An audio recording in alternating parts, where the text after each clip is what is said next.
Halo, assalamualaikum warahmatullahi wabarakatuh. Selamat berjumpa lagi di Rahman Channel.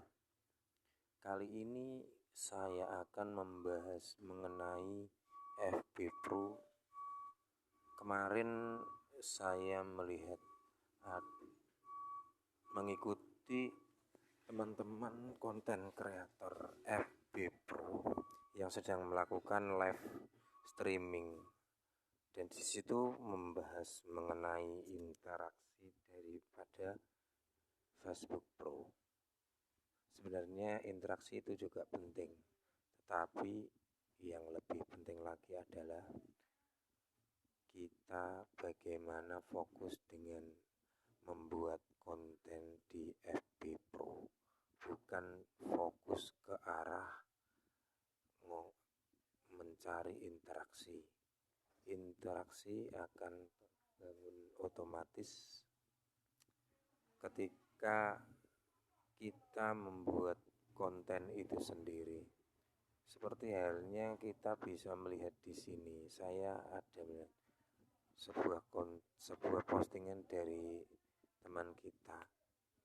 Ini asli atau hoax saya juga nggak tahu.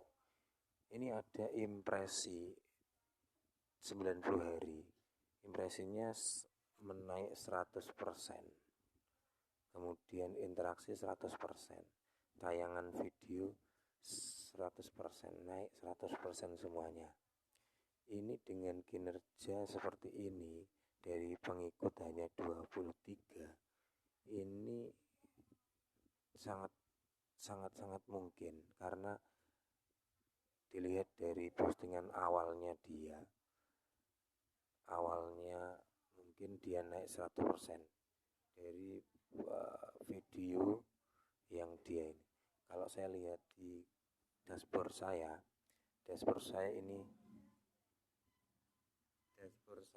ini seperti ini. Nah, progres tantangan mingguan tinggal 1 hari lagi ini ada 8%. Nah, ini jangkauan saya ada 35.907. Ini ada triknya. Jadi kita kalau menunggu algoritma dari postingan kita tidak akan bisa mencapai 35.000 dan interaksinya ada 4.430, menaiknya 734% dari 28 hari sebelumnya. Sebelumnya saya memiliki interaksi yang minusnya banyak, tapi naiknya 4.430 dan tayangan video 3 detik 28.782 menit ini naik. Kemudian ada targetnya 15 pengikut baru. Nanti saya akan mendapatkan ini ya.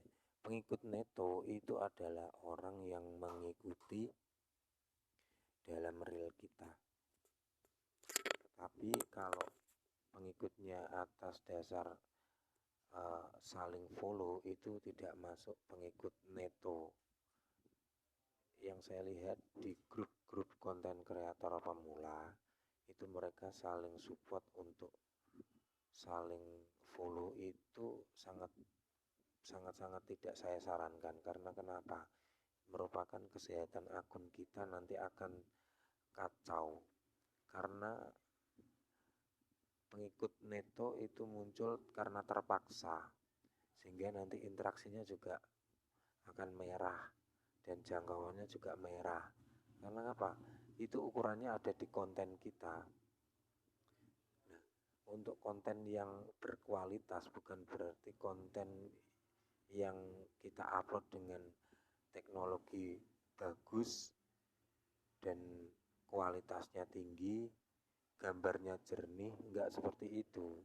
Tetapi konten berkualitas itu diukur dengan sebuah isi dari konten itu.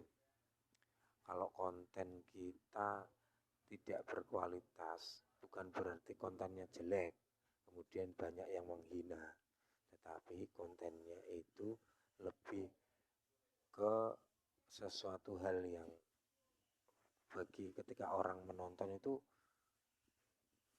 apa sih maksudnya seperti itu. Ketika kita melihat video postingan dari orang yang misalnya postingan di reel, membuat hashtag tulisan, sekarang kita melihat antara relevansi konten yang berkualitas itu termasuk bagiannya gambarnya jernih, kemudian walaupun gambarnya nggak jernih tetapi kalau isi kontennya bagus itu bisa lebih baik daripada kameranya pikselnya tinggi tetapi konten yang dia upload itu tidak ada gunanya.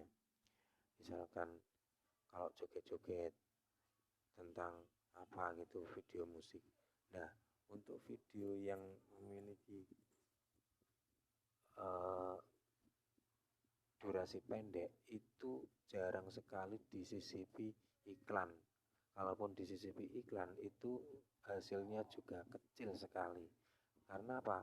Potensi video yang pendek dan isi apa keterangannya atau captionnya itu hanya yang hal-hal yang tidak ada gunanya, itu juga tidak akan muncul iklannya. Kalau kita fokus sama interaksi memang bagus, tetapi untuk kualitas kesehatan kita tidak akan bisa mandiri iklannya itu. Mandiri video kita tidak akan bisa menghasilkan nilai tonton yang naik walaupun interaksinya bagus. Kalau misalnya kita buat video seperti ini, captionnya mengundang orang untuk berinteraksi, tetapi seakan dia tidak akan komentarnya banyak, tetapi kualitas videonya buruk, itu juga menjadikan iklan itu sendiri tidak akan ditampilkan di reel kita seperti itu. Jadi yang paling utama adalah membuat konten dan diusahakan untuk pemula membuat kontennya jangan macam-macam. Kalau misalnya kita kegiatannya setiap hari sebagai seorang pengajar, maka apa yang di depan kita dan kita mampu untuk memberikan sebuah kontribusi atau video yang bermanfaat untuk audiens kita, maka kita buatnya sederhana saja. Contoh yang saya banyak tahu dari sebuah orang yang kebiasaannya di jalan, dia memvideo jalan itu, kemudian dia menjelaskan apa yang di depannya itu, lalu terbangunlah sebuah interaksi. Maka penonton itu akan bertanya, nah pertanyaan itu sebuah interaksi antara orang dalam videonya. Misalnya orang konten kreatornya itu memvideo sebuah truk. Nah, dia menjadikan caption, truk besar itu kayaknya miring. Kemudian si penonton bertanya, miringnya saya ini. Nah, kemudian itulah terbangun sebuah interaksi itu sendiri. Kemudian dilihat, ini video yang tadi pagi saya upload, jangkauannya sudah naik. Kalau kita nguber jangkauan, kita bisa bagikan video kita ke grup-grup yang aman. Artinya kita tidak spam. Yang spam itu kita cross posting. Tadi saya komen di video di live-nya, dijawab di live orang, kemudian dia jawab. Percuma kalau kita melihat seorang konten kreator yang membagikan videonya. Kalau dibagikan video kita tetap aman dan ditonton orang, itu artinya video kita berkualitas. kualitas bukan berarti videonya bagus, hasil hasil rekamannya bagus saja, tetapi ketika kita membagikan video kita dan orang lain menerima dan menontonnya, maka sudah bisa diukur video kita berkualitas. Kalau kita memposting video dan orang lain merasa video apaan tuh, kemudian dia tonton, akhirnya videonya menjengkelkan, artinya video kita tidak berkualitas dan tidak bermanfaat, bahkan tidak relevan dengan apa yang penonton butuhkan. Kalau misalnya kita menontonkan video tentang edukasi, maka uploadnya video tentang edukasi saja, maka penonton kita akan terpetakan dan algoritma TikTok, algoritma Facebook akan merekomendasikan video kita kepada penonton yang membutuhkan tutorial. Kalau video kita campur aduk, besok upload tentang masakan, sekarang tentang tutorial, maka algoritmanya akan kesana kemari, seperti itu.